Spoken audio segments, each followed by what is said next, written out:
That's the reason why research is so painful, because you have to over and over and over prove and prove and prove, and it takes decades, literally decades sometimes, until you have so much evidence that it becomes not general knowledge. And then even then, like in some of the examples what I've shown you before, like with the, there's the finger clip measurement, the accumulated integrated knowledge of bullshit went into the textbook and everyone else is using it, and you can make a business out of nothing where there's also no causality, but yeah, that's the way. So a few more. Performance. Now we have a test device. We talked about how good with a certain test device we can measure biomarker, and we always considered that our analytical system works perfect. Okay, but unfortunately we also have dependencies here, which is not necessarily related to the biology. Well, in some sense, yes, but it is also very much dependent on the technology. To kind of explain this, we look into the central area here. The shaded area here could be biased because of a number of issues. So some of the issues could be, for example, that the patient himself has a blood sample which looks very different. I mean, sometimes I see blood samples from patients and I think, did they add here some color? Or, I mean, it's like a rainbow thing, you can have it in all kind of flavors. And why is this? Unfortunately, some of them suffer a lot from Gelbsucht, from Icterus. Yeah? So either the liver is not working, kidney is not working, Gelbsucht, yeah, when your skin turns yellow, those people really suffer a lot from some kind of a disease. Chemotherapy patients they also don't look that healthy. Or they have a medication cocktail which interferes with the thing what you would like to measure. Or they had 50 pizzas before and the amount of lipids is pretty extremely high, or. Then you also have the issue of sampling. For example, when we did our platelet aggregate story, platelets like to experience shear forces. And when they see shear forces, they also start to aggregate. Why? Because this is exactly what happens when you cut yourself. Then there is shear force, and this is the starting point for aggregation. Now, when you suck the blood of someone out, you also generate shear. So the first question what the reviewer had when we submitted this paper is, how big was the bore size of your cannula? And did you take care that you didn't shear the platelets? Otherwise, you were just measuring an artifact of the way how you did the sampling. It's also related to laboratories. There are good laboratories. There are not so good laboratories. There's always a distribution also there. You could have also differences between different laboratories because of different standards, or within the same laboratory because you have different operators. Yeah, the ones taking more care about the instruments than the other. You could have also different lots of reagents. You're not developing everything by yourself. You just make the instrument, but there's some industry providing you with the reagents. And they produce this also in lots. I remember when I did the organic electronics for Siemens, we were receiving materials from BASF, Merck, and so on and so forth. And these were rather small lots, just a few grams. And we made over, I don't know, of 2 or 3 years, we made plots, how good the efficiency of the devices. We always were testing the lots, of course, how good the devices were working depending on the lot. And then we shared this information with the BASF and the Merck people. And they looked at us and said, we are shocked. And we just smiled because we knew already the answer, because we could tell who was doing the synthesis. We didn't know who it was, but we could tell that in this lot, someone else was doing the synthesis than the other. And this guy was 3 months later again doing synthesis, because the values were so significant. Crazy. Wow. And the same is also actually true here. And that, of course, influences your results. So just talking here for this situation here, is this really something which can happen? So you see here absorption on the y-axis versus the wavelength. And let's assume we have here 3 measurement regions which we're using for some kind of a diagnostic purposes. So making up a story. Right? And those are the absorption characteristics of free samples where we have either a huge amount of lipids, it's the pizza case, or we have some kind of an issue with our kidney system, or we have hemolysis. So a lot of the red blood cells have been bursted and a lot of hemoglobin is flowing around. And this leads to complete different changes of the absorption characteristic. And assume you would do a measurement with a threshold up here, here, or here, just a matrix effect would completely cover the type of information you probably would like to derive out of this absorption measurement. So it can be massive. And you need to know that. Otherwise, you take a risk, or you have to calculate for more sample preparation, just to make sure that you only measure what you should measure. And now how you do then the evaluation of your tests. Obviously, with the system, you have to do a verification step and you do a validation step. Maybe question first, how would you do this in technology development? Well, you have a verification protocol. You're just checking if the instrument is actually working with respect to the requirements, what you had defined at the beginning of a project. This is a typical hardware development project. And then you have the validation step. In the validation step, you take the verified instrument and you're checking then with the real world situation if you get meaningful results. So this would be a typical deep tech project. In our case, it more works like this. We have a working instrument already, and we are verifying that our instrument is working under defined conditions. We have a calibrator material, we have a certain software, we are using it under standardized operating procedures, and we just want to make sure that if I repeat this measurement 1,000 times, the same stuff comes out. Okay.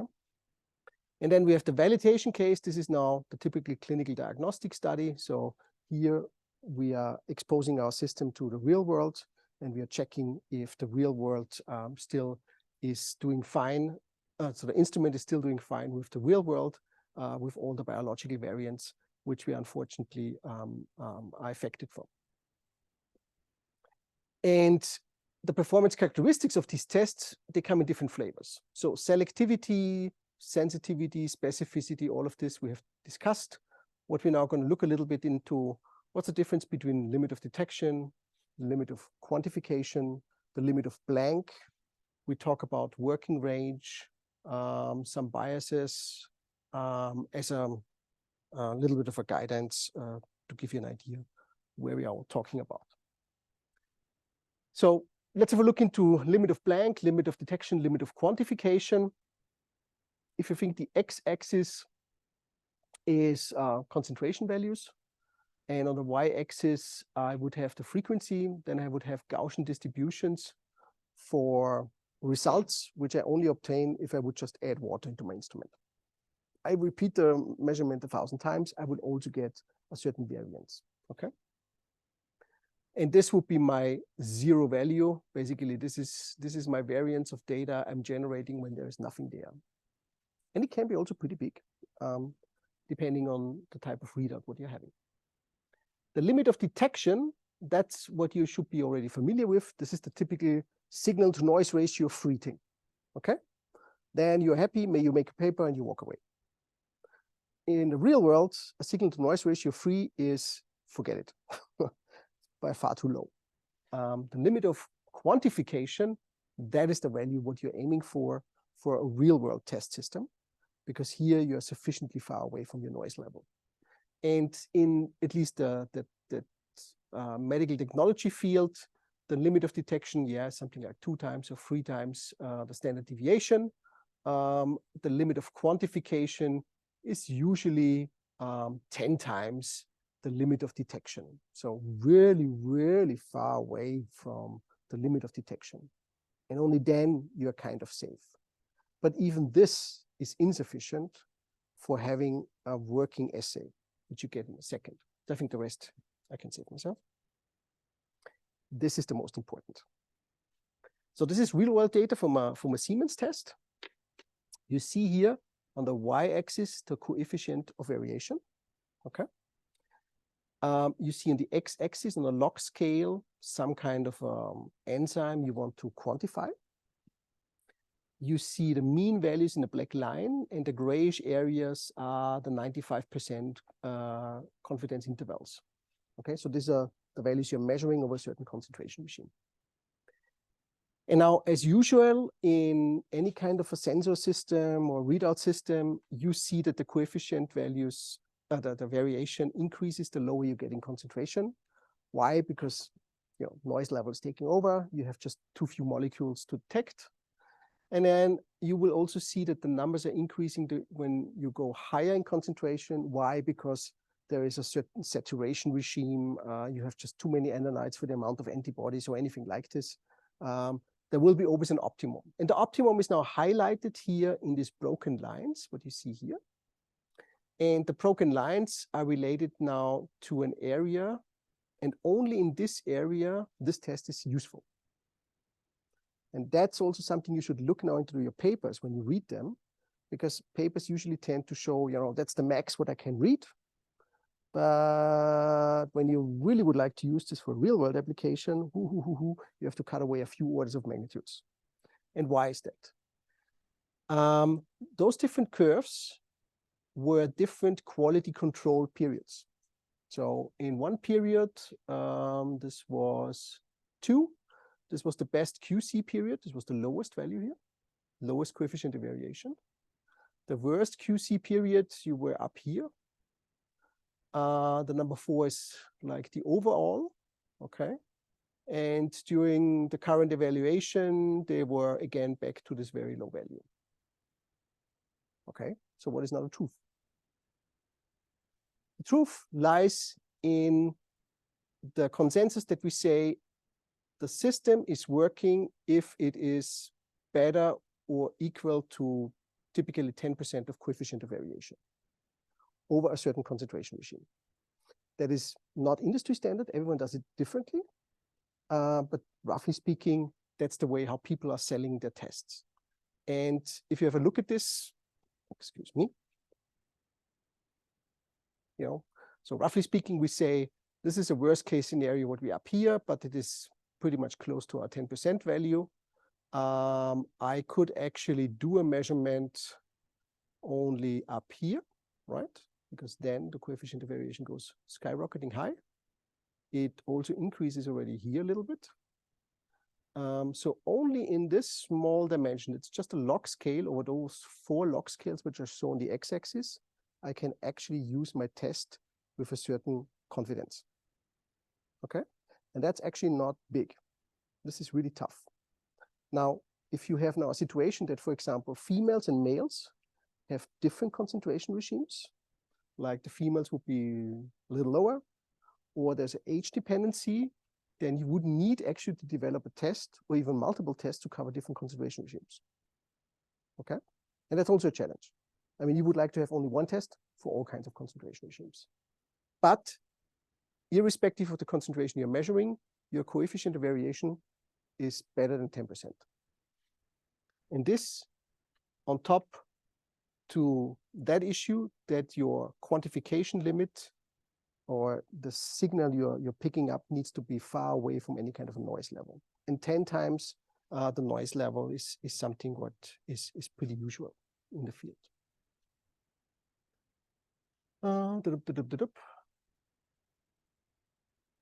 Well, would you have any ideas? How could a central laboratory or a supplying company ensure less than 5% CV?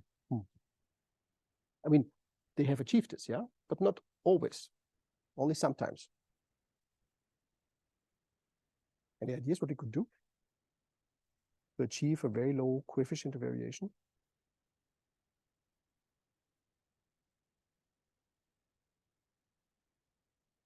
Yeah, standardizing, standardizing, standardizing. This is the boring work, yeah. Don't touch it.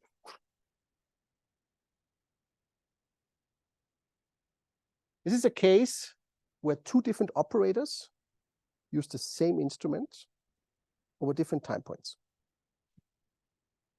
These are the CV values. This is step number 7. This is step number 3. And, without knowing the details, you see that there's again only a certain small range of concentration where coefficient of variation is relatively low, or the variance is also pretty low from one measurement to the other. And with this, you can also standardize or even say to someone, I have to train you more because there's some systematic error you're doing, or the usage of the instrument was not right, or whatever it is. But those are the things you need to do to determine imprecision. And if you are, for example, a provider of an instrument, you are the company, you can only control the instrument as long as it is in your hands. In the second someone takes it over, you have literally to work with the dumbest possible operator, and therefore it needs to be really fail-proof. And this is really, really, really, really challenging. In particular, when you want to have a professional health results, because anything which goes wrong, you will be blamed for. Of course, the clinician never made a mistake. Yeah, this is obvious. Okay. Method validation. Yeah, I think this is pretty obvious. That's maybe much more fun. The working range and the analytical sensitivity. So working range, we said already, coefficient of variation needs to be low, not only at one point, but over the complete regime where you would like to use this test. And of course, at the lowest concentration where we have coefficient of variation, which is reasonable, we need to be far beyond the noise level. So the limit of quantification needs to be also, is it snowing? Yes, finally.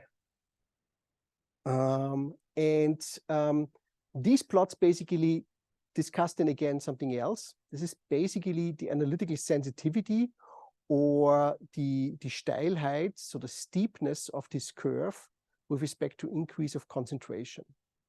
You see here the limit of detection. It's the kind of the broken line. You have the limit of quantification where you have sufficient signal to noise level.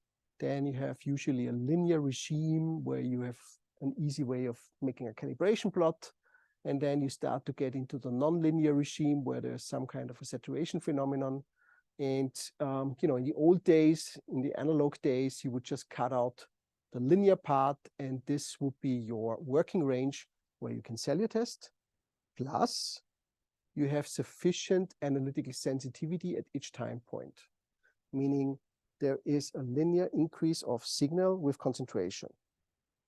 This is not usually the case, as you're going to see in a second.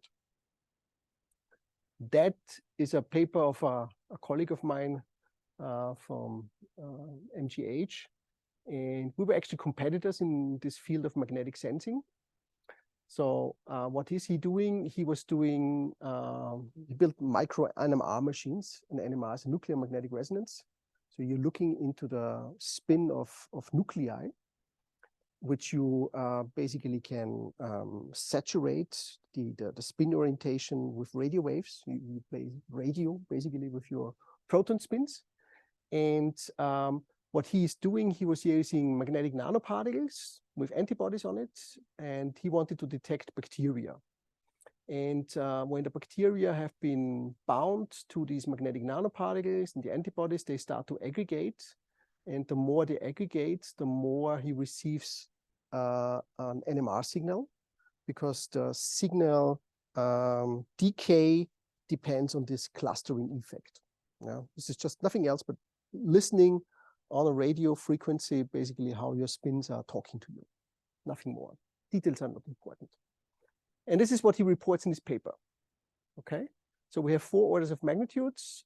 He says I can detect 1 bacteria in a milliliter of liquid.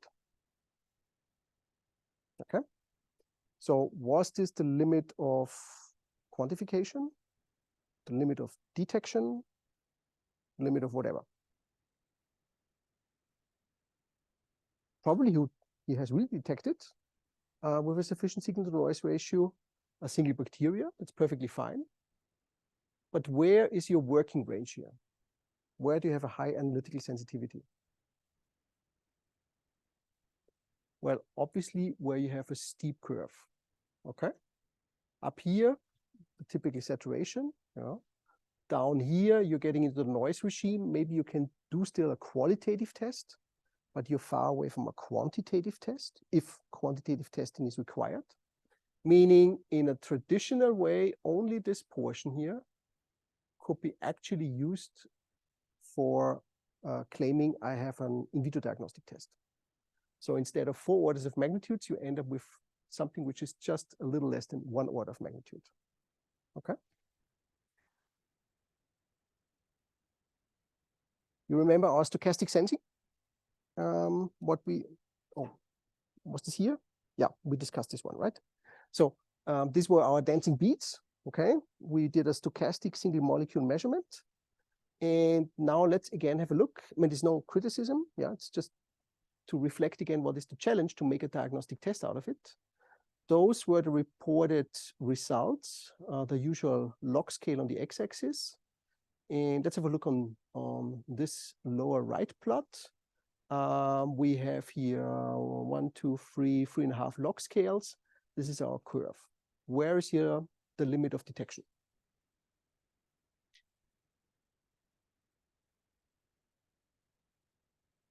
Any ideas? Which level of activity would you say this is the limit of detection and therefore a respective target concentration? Roughly.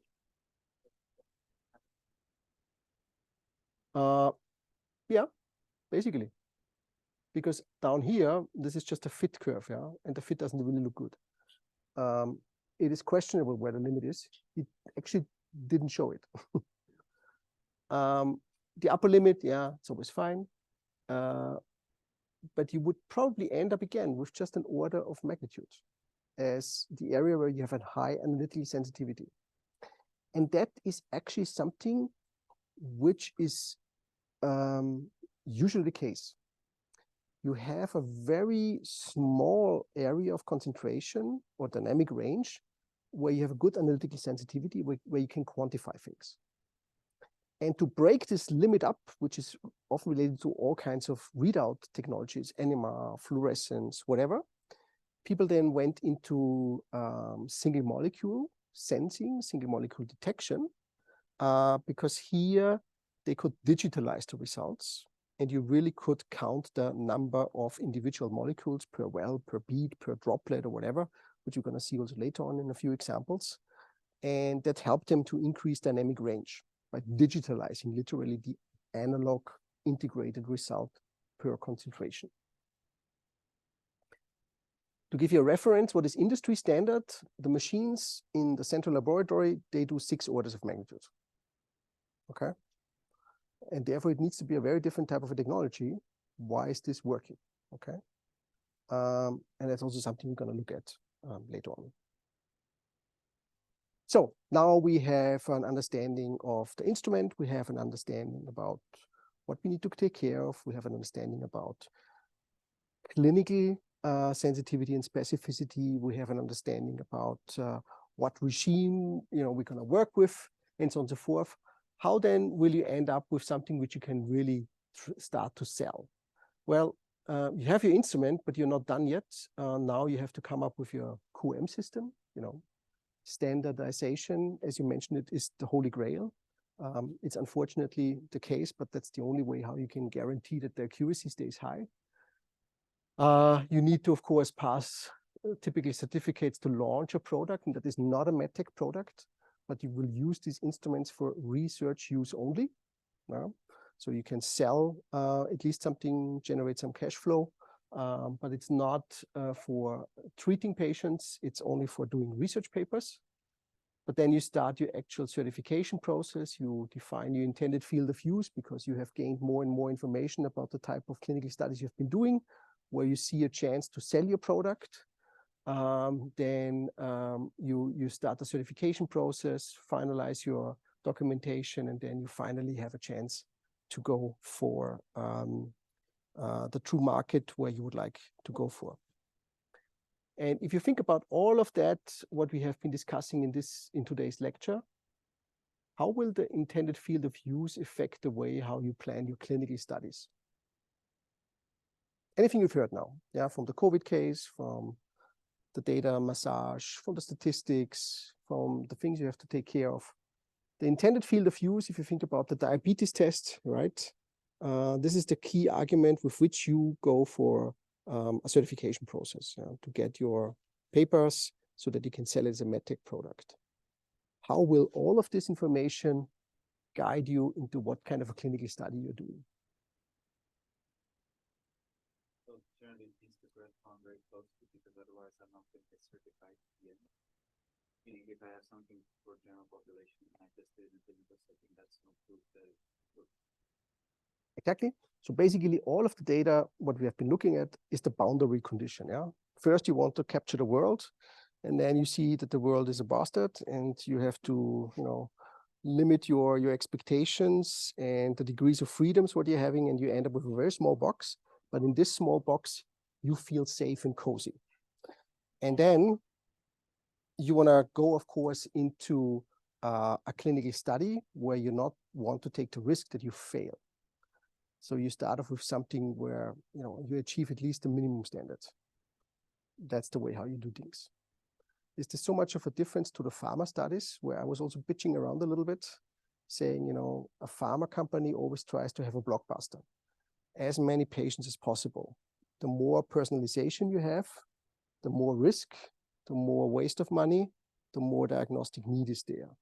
So what are they also trying to do? They try to design a clinical study where the efficacy is just enough so I get my approval, because then I have a maximum amount of patients which I can potentially treat. And in a similar sense, this is also true for us working in this deep tech field.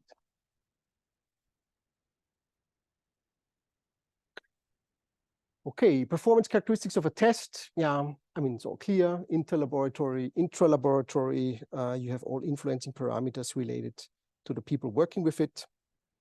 And then it is not done yet. I think I told you that when, for example, you have a cell therapy product, it's a very new product. You have your certification, but actually you don't really know the long-term effects. How could you? It was never on the market. So there is something called a post-surveillance study you have to do. That means you have to track how your patients are doing after they have been treated. You want to know what the new therapy is doing with the patients. And the same is actually true in our world. We have post-market surveillance also for in vitro diagnostic tests, and we have to make sure that all of these tests are working fine. So one of the examples I've told you already once was the HIV story, where there was this accountant who wanted to save some money, and instead of having dry ice, he just had cool packs for shipping the reagents around. It's a typical situation. Not that this is typical to Siemens, it's just a typical situation because there are so many people working on the same stuff, but people lose focus and have not a deep understanding what needs to be taken care of. So there are two ways how to do things. The one would be the proactive post-market surveillance. Whenever I receive a lot of reagents, and before I start selling my cartridge, my instrument with the reagents, what will I do in my company? I will test a lot.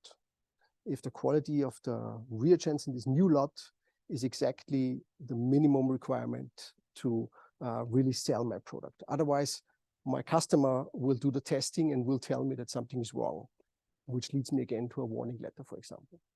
And then there's the reactive thing, and the reactive would be like the HIV case, that there is some issue coming up and then you have to take care and still work on it. Although, product is released, everything is out there, but still it is up to you to make sure that your product is working.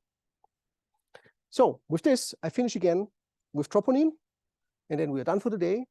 But this time we're looking into the different generations of tests. It's not like when you develop the first generation of a test, it will have the super duper performance. No? It will take some time, obviously. And with troponin, we have actually 5 generations of tests. It started off in the 90s. Professor Cartus, who was having the few bottles of wine with me, explained me how the hell he came up with this idea. Because he did the heart surgery and he thought, when there is a muscle in my hand, maybe pieces of these muscles are also in the bloodstream. Basically, this was the starting point. And then companies picked this up and they developed the troponin test. So looking into the glue between the different cytoskeleton filaments in our muscle cells when they are in the bloodstream, is this something which is related to a heart attack or not? Now, in the early days, they had very narrowly defined populations because they were only looking into people who had basically predefined myocardial infarction. That's the way how you started the test. Remember, you start with a small box, not by saving the world. And this was the first generation of test. They just wanted to see, can I confirm an acute myocardial infarction? But over the time, they learned that you can actually do much more. You could not only use it as to confirm it, but you could use even the test, because the test was so sensitive, to really say you have acute myocardial infarction. That was new.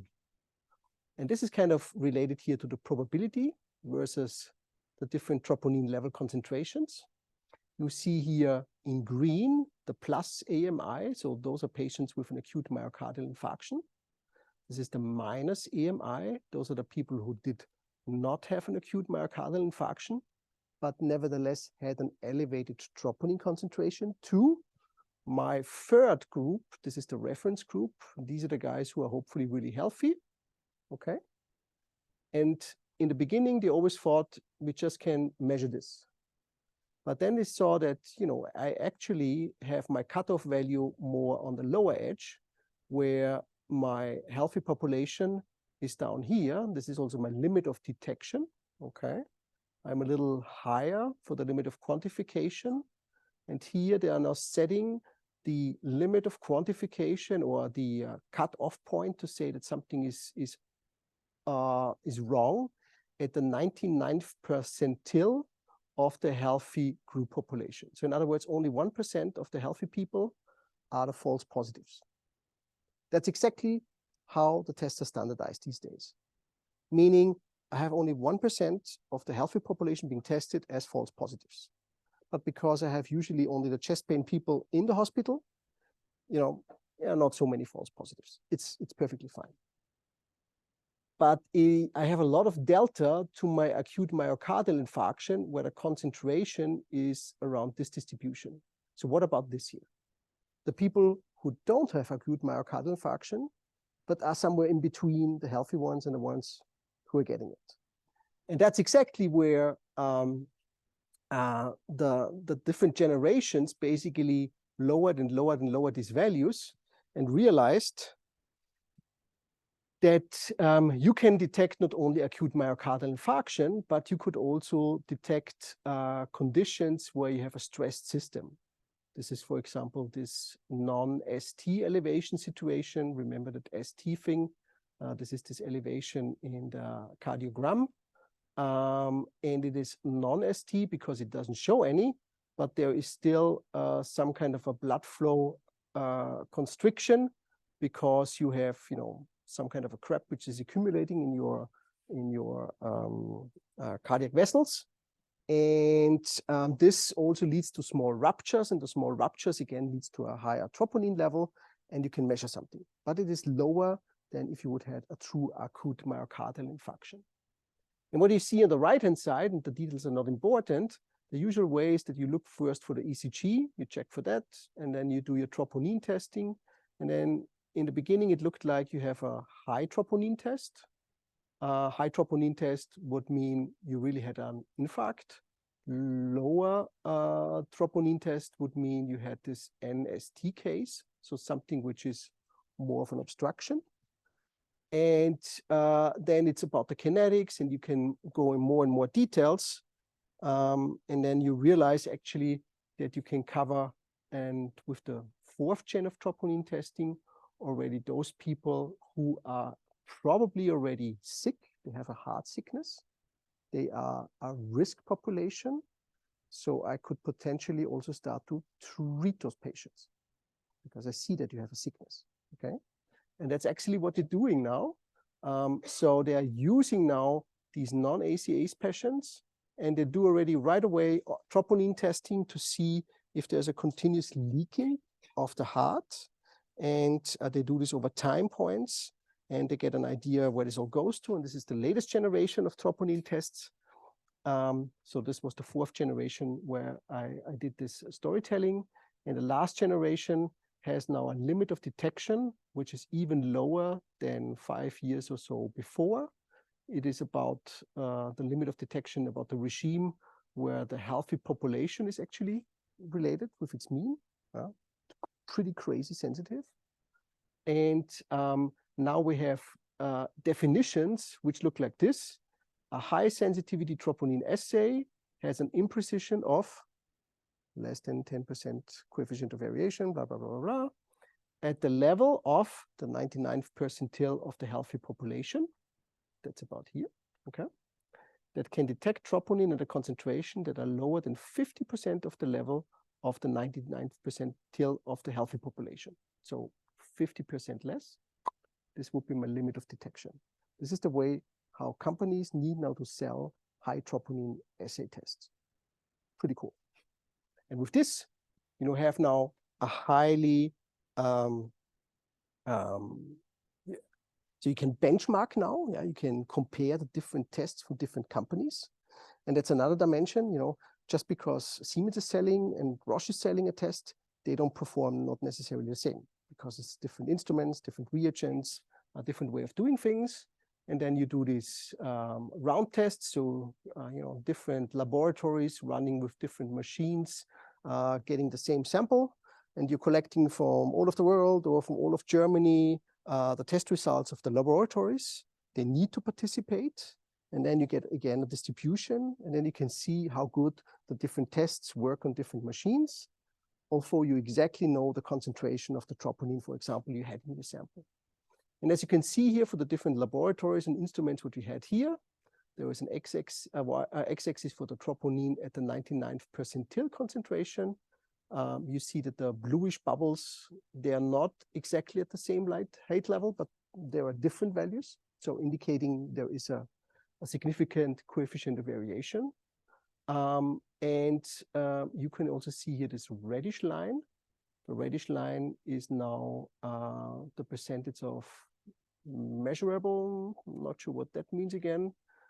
Most important is the ROC curve, and then we are done. So this is the ROC curve, and this is the point for the 5 nanogram per liter case. At this point, you have a moderately high sensitivity.